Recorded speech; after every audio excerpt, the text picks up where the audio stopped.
तब बात समझ में आएगी। जी। कर्नल अमित सिन्हा जी। नमस्कार। राधे राधे महाराज जी। महाराज जी, गुरु कौन है? गुरु से कब मिलना होगा? भगवान और गुरु एक हैं, ब्रह्म और गुरु एक हैं, दो नहीं हो सकते। जब हमारे अंदर इच्छा जागृत हो जाए, सुन के शास्त्र पढ़ के कि मुझे भगवान की प्राप्ति कैसे हो, सोई जाने जे देहु जनाई, जानत तुम्हें तुम्हें हो जाई। तो गोस्वामी जी कहते हैं वही जान सकता है जिसे वो जना दे। अब तुम्हारे अंदर जानने की इच्छा हुई कि मैं कौन हूं, या भगवत प्राप्ति क्या है, या ब्रह्म क्या है, ये संसार क्या है, तो इन प्रश्नों का उत्तर देने के लिए वही जो है वो गुरु रूप धारण करता है। या तो आके पकड़ लेता है और या उसे बुला लेता है। और जिसके मिलने से हमारे हृदय में शीतलता होने लगे, जिनके वचनों से हमारे संशय नष्ट होने लगे, जिनके देखने से ऐसा लगे देखा तो पहली बार हूं लेकिन परिचय बहुत समय से है, वो भगवान गुरुदेव के रूप में आकर हमारे सारे संशयों को छिन्न भिन्न करके हमें मोक्ष पद, कैवल्य पद, प्रेम पद प्रदान करते हैं। बंदो गुरुपद कंज, कृपा सिंधु नर रूप हरि, महामोहतम कुंज जासु वचन रवि करने कर। गुरुर ब्रह्मा, ब्रह्मा जी का काम है सृष्टि रचना। गुरुदेव हमारे अंदर नवीन सृष्टि की रचना करते हैं, दैवी संपदा की। गुरुर विष्णु, जो सृष्टि रची दैवी संपदा सद्गुण उपासना की, उसकी रक्षा भी वही करते हैं। और गुरुदेव महेश्वरा, जो हमारी साधना में विघ्न डालने वाले आसुरी प्रवृत्तियां हैं हमारे अंदर ही, उनका वो नाश करते हैं, क्योंकि महेश्वर का कार्य है विनाश करना। जब हमारी आसुरी प्रवृत्ति का नाश हो गया, दैवी संपदा भागवतिक सद्गुणों का पालन हुआ, उनका सृजन हुआ, तो उससे हमें भगवत प्राप्ति हुई। तब हम अनुभव कर पाए कि गुरु साक्षात परब्रह्म तस्मै श्री गुरुवे नमः। जिनकी खोज कर रहे थे, जिनको हम समझ रहे थे गुरु साधन है और साध्य तो भगवान है, जब हमारे अंदर अनुभव हुआ तो ये हुआ कि गुरु साक्षात परब्रह्म तस्मै से, मेरे सामने परब्रह्म मूर्तिमान होकर मुझे अपना परिचय देने के लिए इस रूप में आए। फिर जहां उनका परिचय प्राप्त हुआ तो फिर परिचय में आता है कि अखंड मंडलाकारम व्याप्तम मेन चराचरम। अरे यही गुरुदेव भगवान तो चर अचर सब में विराजमान है। अजहां सर्वान वस्तुतया निरीक्ष परम स्वाराध्य बुद्धिर्मम, जहां सब जगह अपने गुरुदेव को देखा, जीवन मुक्त हो गया। गुरु साक्षात ब्रह्म है, बस हमारी भावना केवल बदलने की आवश्यकता है, वो भी उनके संग से बदल जाती है। ब्रह्मानंदम परम सुखदम केवलम ज्ञान मूर्तिम, पांच भौतिकम नहीं, केवलम ज्ञान मूर्तिम द्वंद्वातीतम गगन सदसम तत्वमस्यादि लक्ष्यम एकम नित्यम विमल अचलम सर्वदी साक्षीभूतम भावातीतम त्रिगुण रहितम सद्गुरुम तम नमामि। सद्गुरु साक्षात परब्रह्म परमात्मा है, उनके सिवा उनकी बात कोई जानता नहीं। और वो जब अपनी बात जना देते हैं तो जो जान जाता है तो जानत तुम्हें तुम्हें हो जाए, वो साक्षात गुरु स्वरूप हो जाता है। ब्रह्मविद ब्रह्मई भवति, जो भगवान को जान जाता है वो भगवत स्वरूप हो जाता है। वो जब गुरुदेव का सानिध्य मिलता है तो फिर दो नहीं रह जाते, गुरु और शिष्य दो नहीं रह जाते, केवल गुरु ही गुरु रह जाते हैं। शिष्य का अहम गुरुदेव में समर्पित हुआ तो गुरुदेव उसके हृदय में प्रकाशित हुए, तो गुरुदेव ही साक्षात परब्रह्म। जहाँ अनुभूति हुई तो जानत तुम्हें तुम्हें हो जाए, अब दो नहीं रह गए, एक रह गए। और वही एक संपूर्ण सृष्टि में दिखाई देने लगा। अब बहुत नहीं रह गए, एक रह गया, मुक्त हो गया, क्योंकि फंस गया था एकोहम बहुश्यामा में। अब बहुश्यामा से एकोहम में आ गया, जीवन मुक्त हो गया। समझ पा रहे आप? गुरु कोई व्यक्ति नहीं है और व्यक्ति कभी गुरु नहीं हो सकता। हमारे भगवान ही हमारे गुरुदेव हैं, गुरुदेव ही भगवान हैं। बस हम उनके वचनों का पालन कर लें, क्योंकि भगवान के वचनों को सुनने के लिए हमारी श्रवणेंद्रिय में सामर्थ्य नहीं।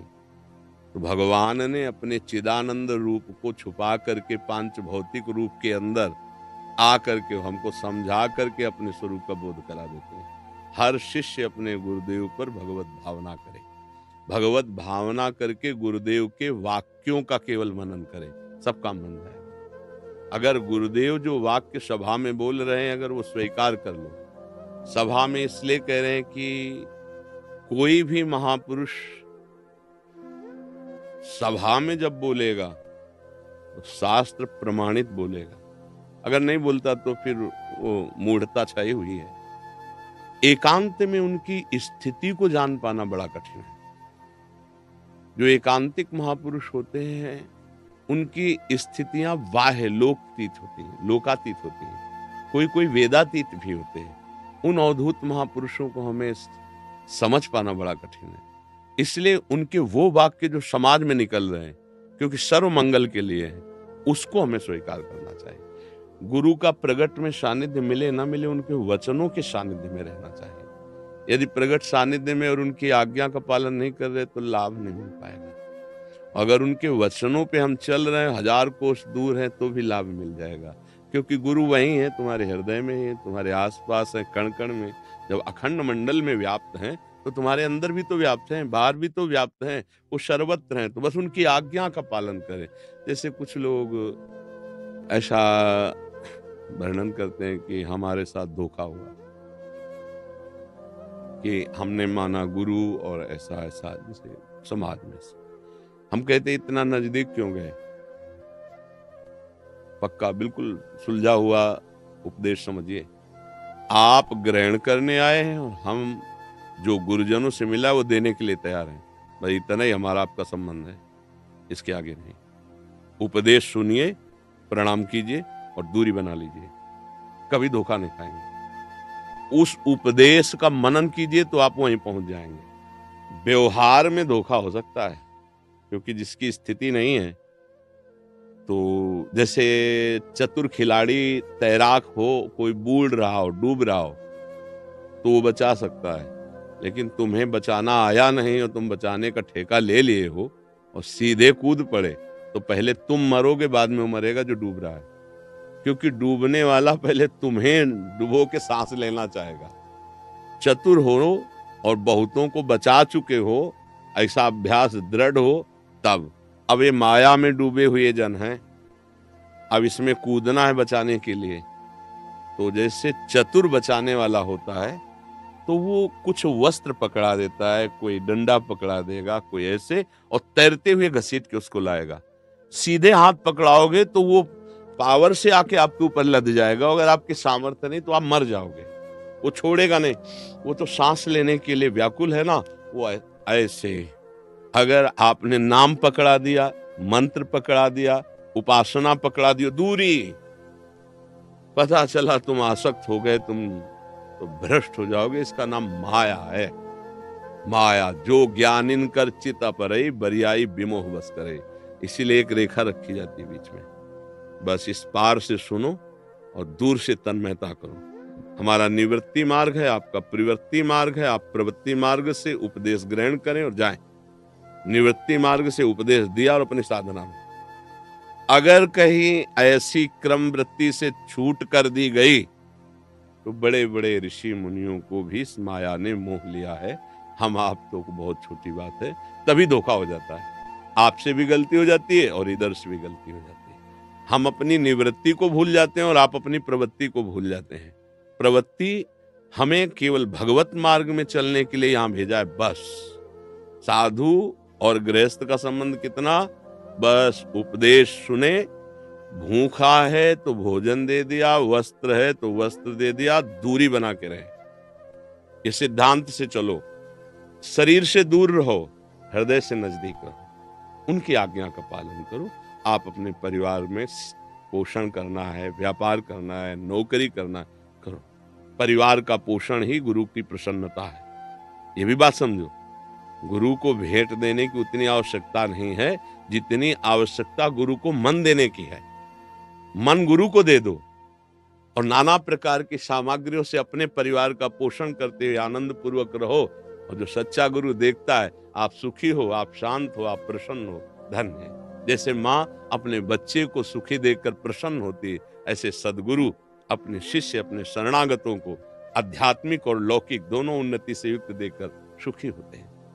शोषण करने की जहां वृत्ति होती है वो गुरु वृत्ति नहीं होती। शोषण, सुसुख वांछा, शिष्य से कुछ भोग वस्तुएं चाहा, तो गुरु किस बात का। गुरु तो देने वाला है, लेने वाला गुरु नहीं होता। गुरु का तो परमात्म स्वरूप है, वो तो दाता है, वो ऐसे कैसे कर सकता है? अगर ऐसे तो फिर दाता नहीं है, और दाता है तो ऐसे नहीं। वो ज्ञान दाता है, वो धर्म दाता है, वो आनंद दाता है, वो हमें संभालने वाला है। वो हमको भ्रष्ट कैसे कर सकता है? वो हमको गिरा कैसे सकता है? फिर इसका मतलब है कि दोनों अपनी अपनी मर्यादा से च्युत हो चुके हैं, गिर चुके हैं। इसलिए सावधान होते हुए संतों से हमें प्राणपन से प्यार करना है, पर मन दे के उनकी बात सुननी है। आज तक जिसका कल्याण हुआ इसी सिद्धांत से हुआ, ध्यान रखना।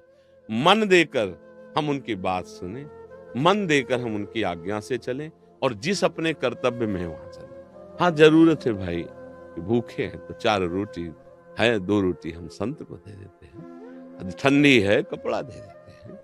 अगर हमारे पास अर्थ है, हम बास की व्यवस्था कर देते हैं, पर दूरी बना के। हमारा संबंध सिर्फ वचनों का है, वो भी सुरक्षित और आपका धर्म भी सुरक्षित, आपका भजन भी सुरक्षित। शायद समझ पा रहे होंगे हमारी बात। यदि आप वो आसक्ति वाली, लिपटाव वाली वृत्ति धारण किए तो फिर गिरोगे, फिर पतित हो जाओगे। नहीं, बिल्कुल एक रेखा रखी जाए, बस परब्रह्म की भावना, और दूर, व्यवहार से दूर, परमार्थ का उपदेश श्रवण किया और उनके अनुसार चले, कहीं बिगाड़ नहीं होने वाला। जब हम अपनी मर्यादा से च्युत हो जाते हैं और आप अपने को ढील दे देते हैं, तो गलती होना स्वाभाविक है, क्योंकि मार्ग बड़ा फिसलन का है, और अगर फिसल गया तो चढ़ना मुश्किल हो जाता है। फिर यही लगता है कि किसी तरह ढका रहे। फिर जीवन क्या होता है? किसी तरह ढका रहे हमारा ये चरित्र, और अब ऐसे जिए, क्योंकि वो चढ़ाई तो नहीं चढ़ पाएंगे ना, वहां से तो फिसल गए, इसीलिए धोखा हो जाता है। सहसा किसी को कभी गुरु ना बनाए। खूब पहले सत्संग सुने और अंदर से देखे कि हमारे अंतर में बैठे हुए भगवान की आज्ञा कर रहे, और अगर अंतर से आज्ञा कर रहे हैं तो फिर गुरु बना के इतनी दूरी कर लेनी चाहिए। हम कभी कभी सत्संग सुनेंगे, दर्शन करेंगे, आपकी आज्ञा का पालन करेंगे, व्यवहार नहीं होना चाहिए। बड़ा मंगल में आपका जीवन होगा, आपकी श्रद्धा रोज बढ़ती जाएगी गुरुदेव के चरणों में, और गुरुदेव की कृपा आपको प्राप्त होती चली जाएगी। गुरुदेव निरपेक्ष, और आप मन देने वाले आसक्त गुरुदेव से, उनकी आज्ञा का पालन, व्यवहार नहीं। व्यवहार नहीं, व्यवहार शब्द से दूरी, तो कभी तुम्हारी श्रद्धा नष्ट नहीं होगी। सदैव गुरुदेव भगवान की कृपा का अनुभव होता है। क्यों जी? हर्षा जी, पुणे महाराष्ट्र से। राधा वल्लभ श्री हरिवंश। श्री हरिवंश